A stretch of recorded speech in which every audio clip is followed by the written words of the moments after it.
Hello, I'm Todd Spatafor, and this is another Spectacular Thing. So we've built a NAS, and we've got 5.5 terabytes of storage. What do we do with it? Well, it turns out that I have a lot of media laying around. I've got movies, TV shows, and music in boxes on the shelf. Heck, they're even on the floor next to me. So what I want to do today is I want to build an automatic backup station, or an ARM, an automatic ripping station, a machine. Automatic ripping machine, yeah. That would take in a disk, detect its type, and then rip it accordingly. Fortunately, for us, there's software that already does that. It's called ARM, Automatic Ripping Machine, and it's an open source project. So let's take a look at that today and build us an automatic backup station. For this project, we're going to use this Blu-ray drive, which is the, let me see if I can get this in focus. This is the BU40N Blu-ray drive. It's famous because you can change its firmware and do 4K backups off of the drive. And that's what we're going to do today. We also have this tiny PC. This is the Lenovo M70Q Gen 3 tiny PC. It has a 12th generation Intel processor, which is great because then we can do AV1 encoding and decoding. For software, as I mentioned in the intro, we're going to use ARM, Automatic Ripping Machine. It's an open source tool, and the link for it is down in the description below. Why are we using that? It's set it and forget it. I can put in a data disk, it'll rip the ISO. I can put in a CD, it'll rip the audio. I can put in a DVD, it'll rip the video. Put in Blu-ray or a 4K Blu-ray, and it'll rip the video for those as well. It's very convenient and very nice to use. We're going to load that on top of Ubuntu. Ubuntu is going to be running on the tiny PC. I don't know if this will work on other flavors of Linux. I haven't tried it. I think it will work. You should check the documentation for more information. The connection between the NAS and the tiny PC is going to use NFS, Network File System. I use that because it's easy to set up. I just set it up on the NAS for open wide to the network and forget it. Other than that, you can use Telegram for notification. You can use Slack for notification. You can do all kinds of different items or all kinds of different projects for notifications. And the end goal is Jellyfin. Jellyfin is going to be our server that I can use to serve these videos and audio files to my TVs or my PC or my laptop or my phone or my tablet. Any of those things can run using Jellyfin. That's it for the software. Let's take a look at how we're going to set this up. The first step is we want to make sure that NFS is set up on our local machine. To do that, we need to install NFS common files.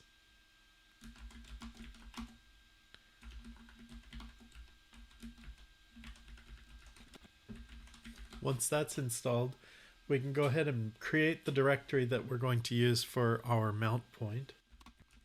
For me, I'm doing /mnt/nas/media. Great. Next, we're going to mount the drive to test it to make sure that everything works. Next, we want to make sure that mount happens. So let's do an ls/la mnt nas media. And you can see that worked. We can also do a df-h. So on the last line, you can see we've got mount RAID media mounted to mount NAS media.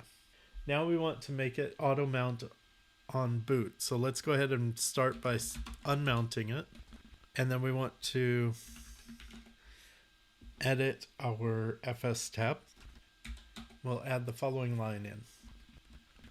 If I can type. Okay, so we add in this line. This is the IP address of the machine, of our NAS, the location on the NAS that we want to mount to the location that we want to mount on our local machine. Our transfer type is NFS. We want defaults and 00. And then we save that. And now we can sudo system control daemon reload. And then we can do a sudo mount -a. And again, we can do df-h. And you can see that we're mounted. And that's all that there is for NFS, the NFS share. Now that we've connected to our NFS share, let's go ahead and install Automatic Ripping Machine. To do that, we need to make sure that we have wget and lsscsi installed on our machine. So let's do that. Looks like wget was already installed. That's good. And then we can test it. And the first line here shows that on s/dev/sr0 is our Blu-ray drive. Make a note of sr0, /dev/sr0 because we will need that in a little bit. Next, let's go ahead and get the installer. And for this, we're going to go ahead and use the Docker setup. And now we run the script. So sudo /. So what this is going to do is it's going to add a new user called arm. So we need a password for it.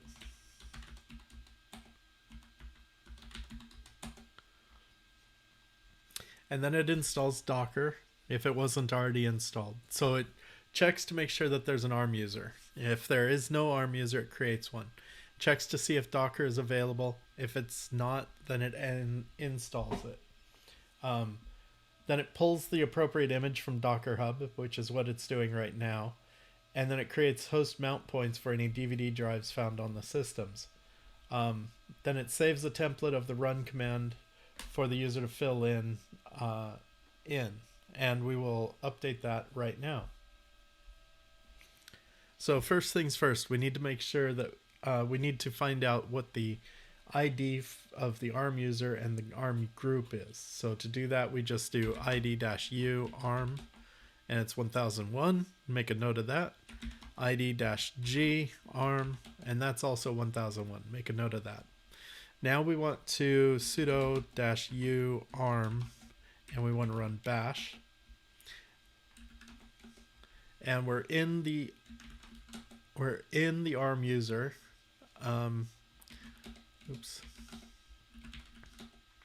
And we want to edit this start arm container.sh file with your favorite editor. First thing, we need to update the ID of the ARM user. We need to update the group ID of the ARM group. Oops, only one. We want to set the time zone. I'm in America / Los Angeles.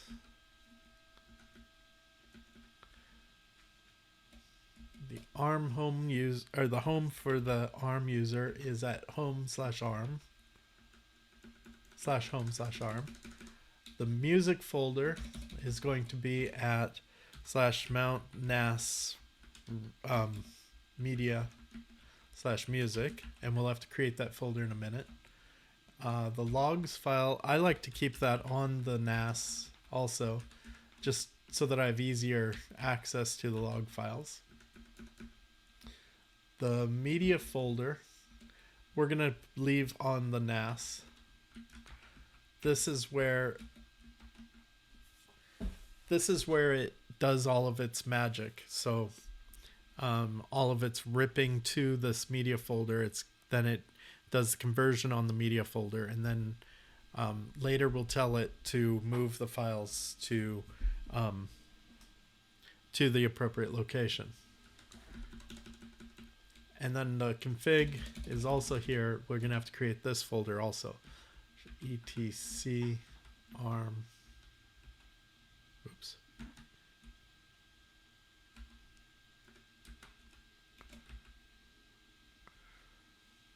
etc arm config. We'll have to create that folder. Next, we only have one device on this machine, so we're going to get rid of SR1, SR2, and SR3, and we're just going to keep SR0. And last, the CPUs. I'm going to leave 0 and 1 for the machine, then give Docker 2, 3, 4, 5, 6, and 7 to do this work. So we'll get rid of these dots. We'll save that. Now we need to create some folders. So let's make dir config. This shouldn't be at etc home arm config. This should be at home arm config. Sorry.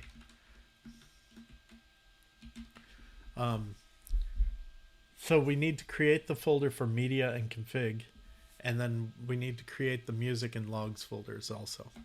So let's make dir media, make dir mount NAS media music, and make dir mount NAS media logs. Okay.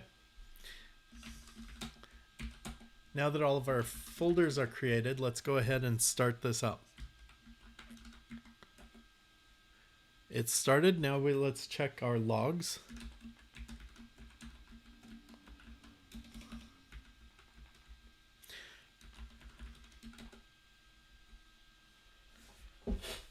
And the logs look clean. Let's just scroll up. Started successfully. So we're good. That's all there is to installing ARM.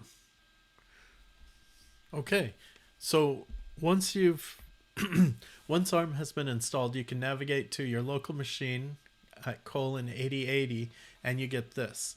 This is quite bright, so let's switch to dark mode. Sorry for the flashbang. This is what you get. ARM Automatic Ripping Machines website. Now you can click login, and the default username is admin, and the default password is password. I think I spelled that right. Obviously you want to change your password immediately, so click on change admin password and change it to something memorable. Now you're logged out, so we're gonna have to log in again.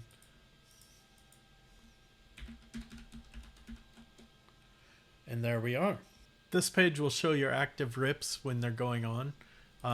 History will show your history of rips. Obviously this is very basic because we haven't ripped anything yet. The database, you can change information here. You can delete your history from here, so that's why it's warning you. And then here you can change your settings. We're not going to change anything just yet, but for now, that's all there is to ARM. Let's put a disk in and see how it works. Now, once you put a disk in, the system obviously checks the disk, gets its information, and posts it on the screen. So you can modify the title if you need to. Here you can see it says Ready Player One 2018, which is correct. You can click title search and it will search for your movie if you want. You can set this up with OMDB and it will go out and get more information. However, I find that the information that it gets is really not good. Like it would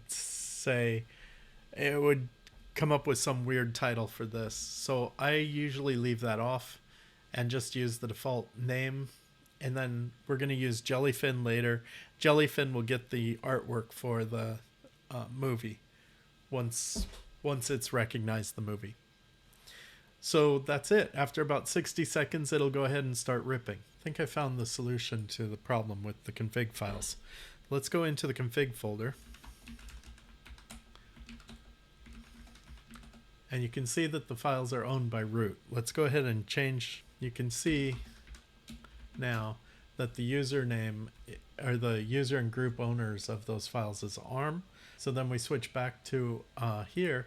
We should be able to go to settings, ripper settings, and make a change in here.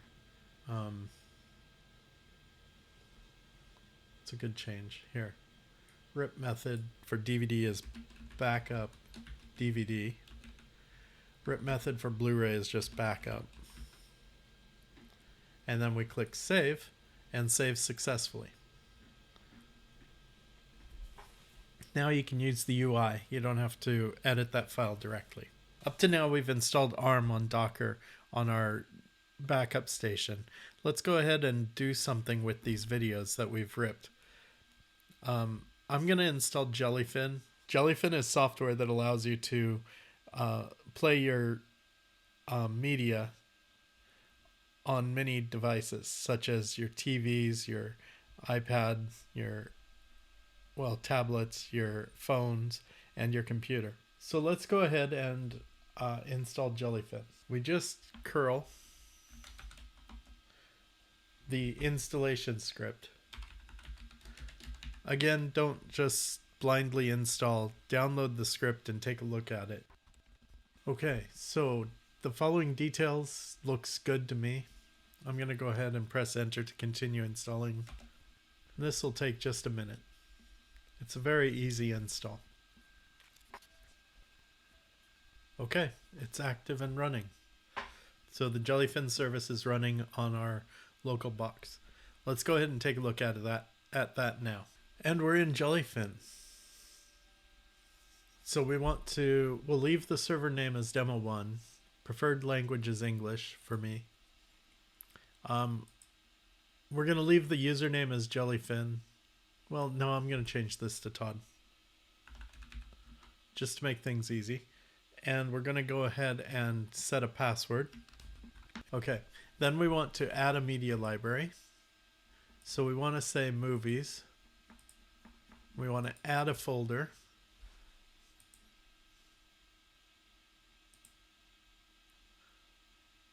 Okay. And I think we'll leave the rest of this as defaults. We'll say okay. And I don't have any other media on this device just yet, so we'll just leave it at movies. We can click next. Preferred metadata language, we're going to leave English and United States. Allow remote connections to the server. That's so that your apps can connect to it. And we're done. As you can see, we have Ready Player One ready to play, and we have Ready Player One 4K ready to play. Let's go ahead and play it now, and you can see it works.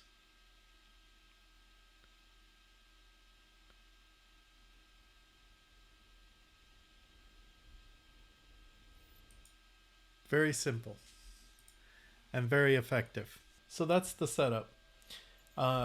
I would use 4K for your most important movies, your favorite movies, and then use Blu-ray or 1080p for all the rest of your movies. Let Jellyfin transcode them. Blu-ray is bigger files. It's 50 to 100 gigabytes per file, and it has longer rip times. I've had it take overnight before to rip a disc, a 4K disc. You need the AACS 2.0 keys with MKV, make MKV. And for that, you really should pay the $60 license fee for Make MKV. I've done it. It's a piece of cake. Works everywhere that I use Make MKV. Storage implications. If you had 50 movies at roughly 70 gigabytes per movie, that's about 3.5 terabytes. That's why I've got this NAS set up so that I can store all of my movies on it, and music and TV shows and etc. You probably want more disk space if you're gonna do more stuff.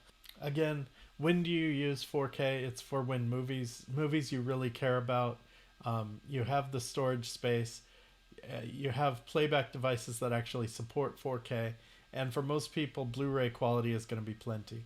So what's the total cost in this? Well, the Lenovo M70Q Gen 3 was about $250. The Blu-ray drive was about $100.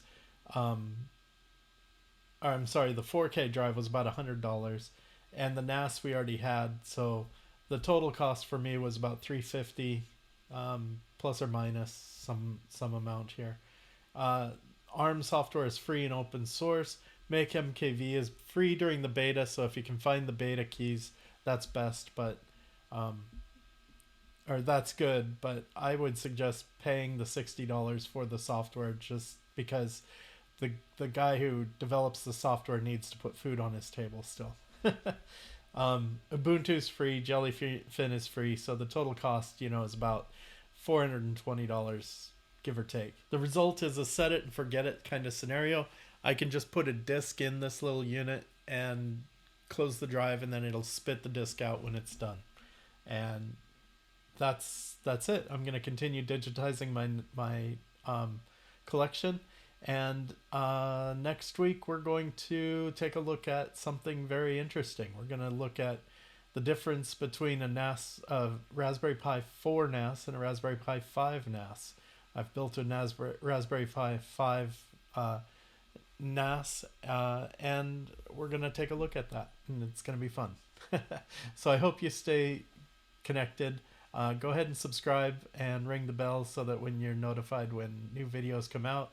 Give this video a like, and I will see you in the next video. Thanks for watching. Bye.